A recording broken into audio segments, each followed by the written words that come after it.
Yo les gars, aujourd'hui je vais t'expliquer les problèmes que j'ai eu en venant au Japon, qu'est-ce qui a bloqué, parce que c'était un chemin semé d'embûches et je vais t'expliquer tout ça dans quelques instants.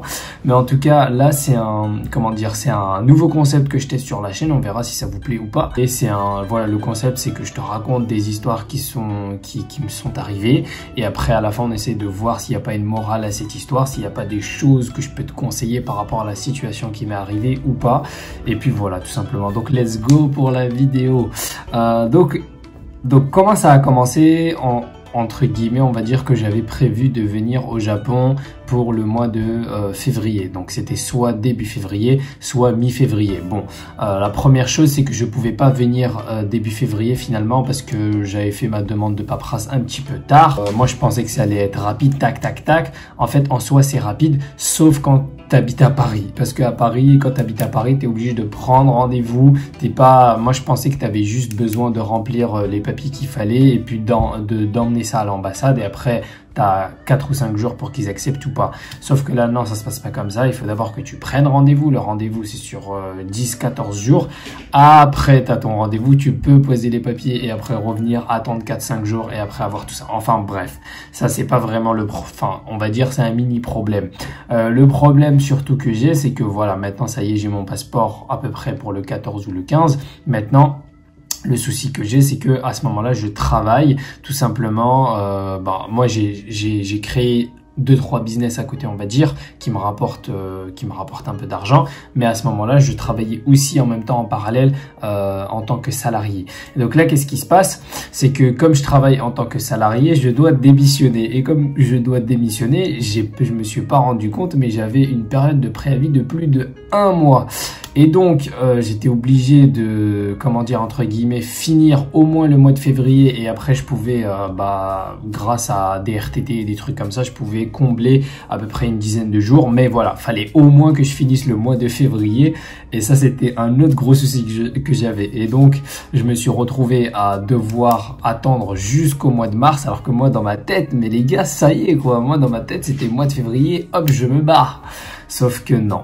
Donc, bon, là, c'est encore gentil, hein, c'est encore gentil. Là où les problèmes commencent vraiment, c'est quand j'arrive tout simplement à l'aéroport. Donc là, ça y est, j'ai pris mon billet, etc. Bon, c'est un billet un peu bizarre parce que, enfin, c'est un billet parce que j'ai 3 escales en gros. J'ai 3 escales et ça m'enchante pas hein, de prendre 3 escales, mais c'était le billet. En fait, je crois, il me semble qu'il y avait même pas d'autres billets en fait, tout simplement. Il y avait pas d'autres billets pour la date que j'avais choisie. Il y avait pas d'autres billets et donc c'était soit je prenais un billet à 2000 balles. Ce que je voulais pas forcément, soit je prenais un billet à 600 ou 700 euros et là j'avais 3 escales. Bon, j'ai fait le choix de prendre le billet à 3 escales parce que j'avais pas envie de payer aussi cher. L'objectif aussi c'est que je puisse rester un petit moment au Japon, donc si je dépense tout mon argent dès le départ ça va pas le faire. Donc ok, je prends mon billet, j'ai 3 escales, ok, pour l'instant il n'y a pas de souci jusqu'au moment où j'arrive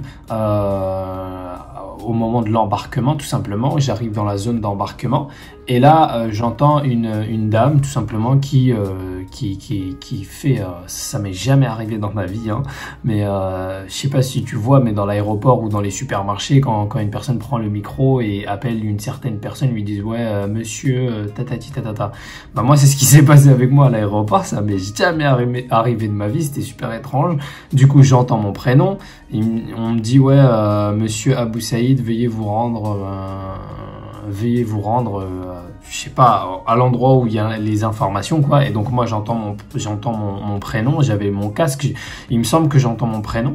Du coup je dis ok, c'est bizarre ça. Je pars, je vois la première personne de l'aéroport que je vois, je pose la question, je crois avoir entendu mon prénom, c'est où, etc. On me dit ok, va là-bas, je pars, etc. Et donc on me dit quoi? On veut vérifier tout simplement mes différents billets parce que du coup j'ai 3 billets. J'en ai un qui est en Hongrie, un en Pologne et un en Corée. Et après, en Corée, je dois prendre un autre billet pour le Japon. Ok. Donc c'est comme ça que ça se passe. Moi je vais voir la dame elle va vérifier tous mes trucs et tout, etc. Parce qu'elle m'a dit en fait, entre guillemets, sa collègue, elle a peut-être fait une erreur et donc ils veulent vérifier pour que ça soit sûr que j'arrive bien à destination, etc., etc. Donc là déjà, tu vois, ça commence à être bizarre. Parce que ça m'est jamais arrivé dans ma vie, hein. Moi j'ai voyagé plein de fois, dans différents pays et ça m'est jamais arrivé que on t'appelle pour te dire ouais, ma collègue elle a peut-être fait une erreur et que c'est bizarre. Moi je trouve ça super bizarre, quoi. Je trouve ça super bizarre parce que j'ai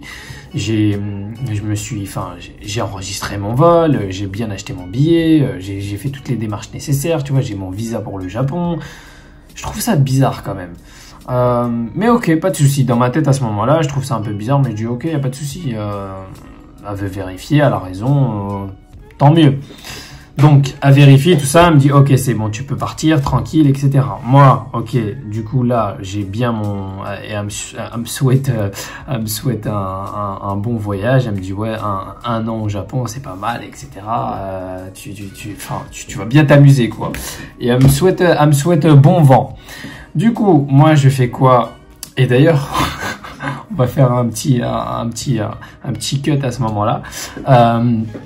D'ailleurs, c'est marrant parce que à chaque fois que j'ai dû entamer des procédures pour avoir mon visa et pour tout simplement partir au Japon, je suis souvent tombé sur des gens qui ont eu un petit sourire dans la bouche, dans le sens où en fait ça se voit que c'est quelque chose qui les faisait kiffer et ça se voit que c'est quelque chose en fait tout simplement qu'ils ont peut-être envie de faire ou que ça a peut-être ravivé des souvenirs en eux, un peu comme cette dame là qui en fait quand elle a vu que j'avais un an, etc., là je sais pas, elle était émerveillée. Et pareil, quand j'ai dû faire mon test PCR, parce que oui, il fallait faire un test PCR 72 heures avant, ça aussi c'est une autre galère, mais bon, je vais t'épargner ça. Et ben là, pareil, quand j'ai dû faire mon test PCR 72 heures avant et que j'avais le stress parce que j'étais pas sûr que j'allais pouvoir l'avoir à temps, etc., pour mon vol, la dame qui m'a fourni le test PCR, etc., elle avait l'habitude et pareil, elle était émerveillée dès qu'elle a vu que je partais au Japon, etc. Elle était vraiment émerveillée. Et c'est marrant, quoi. Même mon médecin, quand il a su que je partais au Japon, enfin bref, on va s'arrêter là. Je continue mon histoire. Et donc, j'ai mes 3 billets, tranquilles, etc. Donc là, j'attends plus que mon vol. Et voilà, donc là, j'embarque, tout se passe bien. Donc là, mon premier vol, je m'arrête en Hongrie. En Hongrie, tout se passe bien. J'ai mon escale de quelques heures. Après, j'enchaîne de la Hongrie en Pologne. Et là, c'est là que les emmerdes commencent. Ah non, je dis de la merde. J'étais en Pologne. Après, je suis parti en Hongrie. Et donc là, la Hongrie, c'est là que les emmerdes commencent. Qu'est-ce qui se passe? J'arrive tranquillement, donc je vais manger, c'est l'heure du déjeuner, donc je vais manger tout ça, tac tac tac. Je me fais il me semble que je me fais un petit Burger King, tranquillou bilou. Et après, dès que j'ai fini mon repas, etc., j'attends. Et donc là, je suis censé avoir une escale, je suis censé avoir un vol de la Hongrie vers la Corée. Mais c'est là que les emmerdes commencent. Donc là, j'arrive au moment où j'ai envie d'embarquer, la personne, elle me dit quoi? Elle me dit, attends. Il commence à vérifier mon passeport, il commence à vérifier mes billets. Et après, il me dit, je crois que tu peux pas monter. Et moi, je dis, attends, comment ça, je peux pas monter?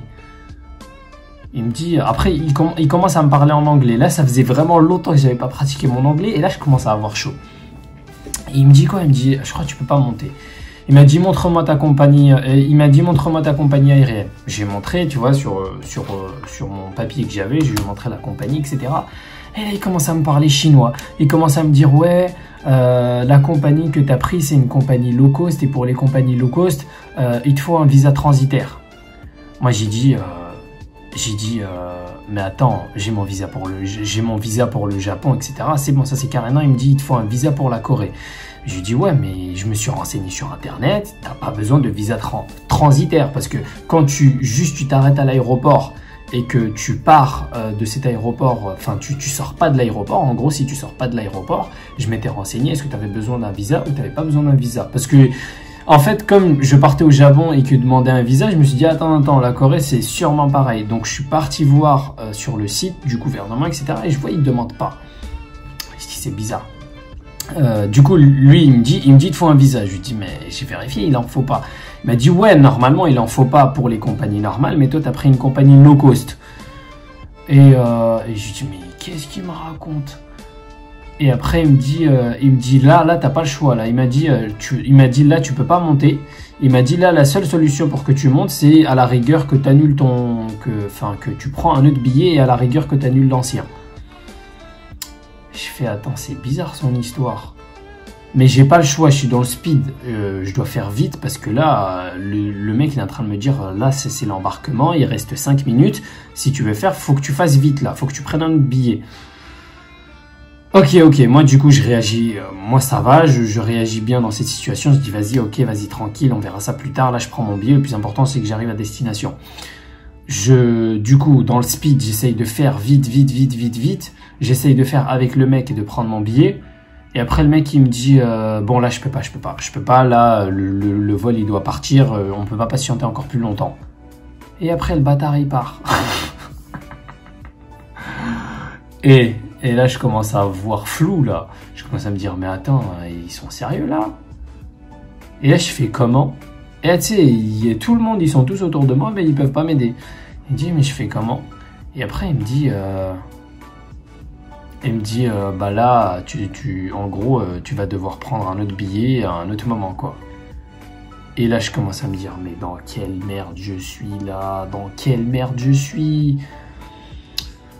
Et en fait, ce qui se passe, c'est que du coup, il me ramène vers un autre endroit. Cet endroit-là, il me montre la compagnie où je peux prendre mon billet. Après, la compagnie où je dois prendre mon billet, il commence à me parler en anglais. Moi, j'essaie de comprendre. Ça fait longtemps que j'ai pas pratiqué mon anglais. Déjà, mon anglais, il est pas si chaud que ça.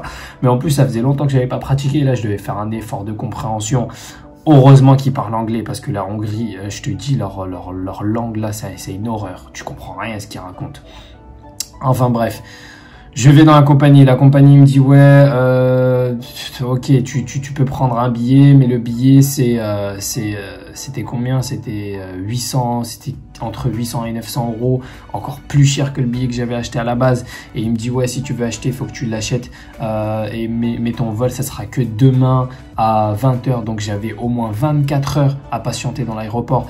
Et là, il me dit ouais, il faut que tu... Et là, je commence à me rendre compte qu'en fait, il faut que je refasse un test PCR. Sauf que je sais pas si je vais avoir mon test PCR à temps parce que faut que le test PCR il date de moins de 72 heures. Mon précédent test PCR, quand je vais arriver au Japon, il sera plus valide. Et donc, il faut que j'en fasse un nouveau. Et donc, si j'en fais un nouveau, il y a aussi le problème, est-ce que je vais l'avoir à temps parce que j'ai que 24 heures. Et donc là, dans ma tête, il y a tellement d'emmerdes qui se bousculent comme ça là, et en même temps je sais pas ce que je fais. Est-ce que je reste à l'aéroport pendant 24 heures, ou est-ce que je prends un Airbnb, ou est-ce que je prends un hôtel? Enfin bref, je commence à me renseigner. Le mec il me dit bon ok, t'as un vol pour demain 20 h, faut que tu fasses ton test PCR. Je vais le faire. Heureusement, je me rends compte qu'il y a un test PCR, un speed, je connaissais pas du tout ça, mais c'est un test PCR express, ils appellent ça, et j'ai vu ça que en Hongrie. Et du coup, je le fais, je paye au moins 100 balles le truc, mais c'est pas grave, je le fais. J'ai mon test PCR, au bout de 1 heure ou 2 heures j'ai mon test PCR, donc c'est cool. Après je me renseigne, du coup la personne, je lui dis c'est bon, j'ai mon test PCR, je peux prendre mon vol. Il me dit ok, il prend mon vol, mais maintenant j'ai 24 heures. Je commence à me renseigner, qu'est-ce que je fais? Le mec, je lui dis je prends un hôtel, est-ce qu'il y a des hôtels autour? Le mec il me dit ouais mais ça coûte cher, il me conseille de prendre un Airbnb, et je lui dis ah ouais, t'as trop raison. Et après du coup je regarde il y a quoi comme Airbnb autour. Au début j'étais parti pour rester dans l'aéroport, mais j'étais claqué. Non, j'étais claqué. En fait, en plein voyage avec toutes les emmerdes qui me sont arrivées, j'avais juste envie de dormir. Donc je regarde il y a quoi comme Airbnb. Bon, j'espère que tu as apprécié mes petites péripéties du Japon. Là, c'était la première partie, et je vais t'envoyer la deuxième partie soit le lendemain, soit dans quelques jours. Donc reste à l'affût pour connaître la suite de l'histoire. Allez, Diana.